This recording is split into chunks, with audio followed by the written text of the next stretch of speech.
ताजुद्दीन बाबा नागपुरी रहमतुल्लाह अलैह वह महान बुजुर्ग हैं जिनकी करामात, दुआएं और रूहानी तासीर आज भी लाखों दिलों को सुकून देती है।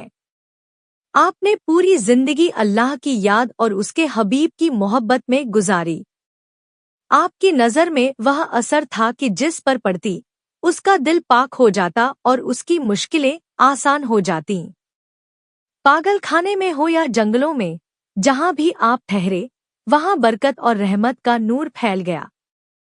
लोग कहते हैं कि ताजुद्दीन बाबा की दुआ एक ऐसे दरवाजे जैसी थी जो हर दुखी, परेशान, बीमार और मायूस इंसान के लिए हमेशा खुली रहती थी। आपने कभी भी अमीरी गरीबी नहीं देखी। जिसने भी सच्चे दिल से पुकारा, आपने उसके सिर पर दयालु हाथ रखा और अल्लाह के फजल से उसकी हालत बदल दी।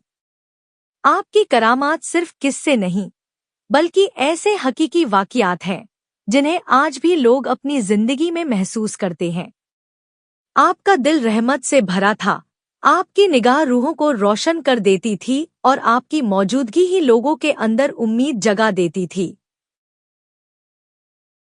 हेलो गाइस, हमारे चैनल पर आप सभी लोगों का स्वागत है और हमारे चैनल का नाम बाबा सैलानी 55 को सब्सक्राइब करना मत भूलना। हमारे चैनल पर ऐसे ही रोहनियत और बुजुर्ग दिन की ऐसे हाई वीडियोस आते रहेंगी। हमारे चैनल को सब्सक्राइब, लाइक, शेयर और कमेंट करना मत भूलना। यही हमारा हौसला है। हक नबी या नबी। नागपुर की गलियों में उस जमाने में एक अजीब सा माहौल था। साल करीब 1892 के आसपास का। लोग अपने काम में मस्त, अपनी दुनिया में गुम। मगर इस भीड़ के बीच एक फकीर चलते थे, सिर बालों में उलझे हुए, कपड़े सादे, एक हाथ में लकड़ी की पटरी, दूसरे हाथ में कुछ भी नहीं। लोग उन्हें देखते और सोचते, ये कौन फकीर है? कभी हंसता है, कभी रोता है, कभी बस आसमान को देखता है। बच्चे पीछा करते, बड़ी उम्र के लोग मुस्कुराते और कुछ नादान लोग तो उन्हें पागल तक कह देते थे। लेकिन वो जिस हकीकत में डूबे थे, वो हकीकत दुनिया की समझ से ऊपर थी। उनका नाम था हजरत सैयद मोहम्मद ताजुद्दीन औलिया रहमतुल्लाह अलैह। एक ऐसा वली जिसकी नज़र किसी की जिंदगी बदल देती थी। एक ऐसा फकीर जिसकी खामोशी किसी के दिल का मरज मिटा देती थी। और एक ऐसा महबूब इलाही जो दुनियावी तौर पर तन्हा था, लेकिन बातिन में अल्लाह के नूर में डूबा हुआ। उनकी हालत जो दुनिया को समझ नहीं आती थी।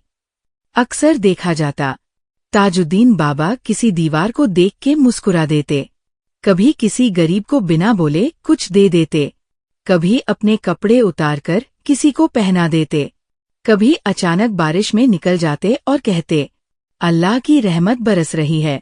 लोगों को ये सब पागलपन लगता, मगर रूहानी दुनिया में ये जज्बे और फना की निशानियां थीं। फिर वो दिन आया जब इन्हें पागलखाना ले जाया गया। एक दिन अंग्रेज हुकूमत के कुछ अफसर और पुलिस वाले इकट्ठा हुए। उन्हें ताजुद्दीन बाबा की खबरें मिल रही थी कि ये फकीर लोगों की भीड़ खींच रहा है, लोग इसके पीछे चल रहे हैं और ये अपने आप में रहता ही नहीं। एक अफसर बोला, ये आदमी पागल है, इसे हॉस्पिटल भेजो।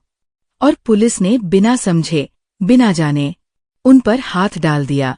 उन्हें पकड़कर नागपुर पागलखाने ले जाया गया। पागलखाने का दरवाजा, जहां इंसान हार जाते हैं।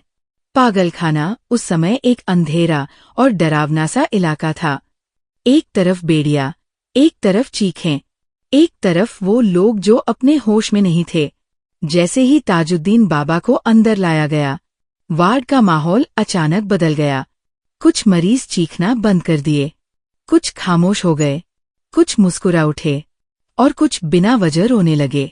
डॉक्टर हैरान थे। एक डॉक्टर बोला, ये आदमी पागल नहीं, कुछ और है। दूसरा बोला, चुप करो,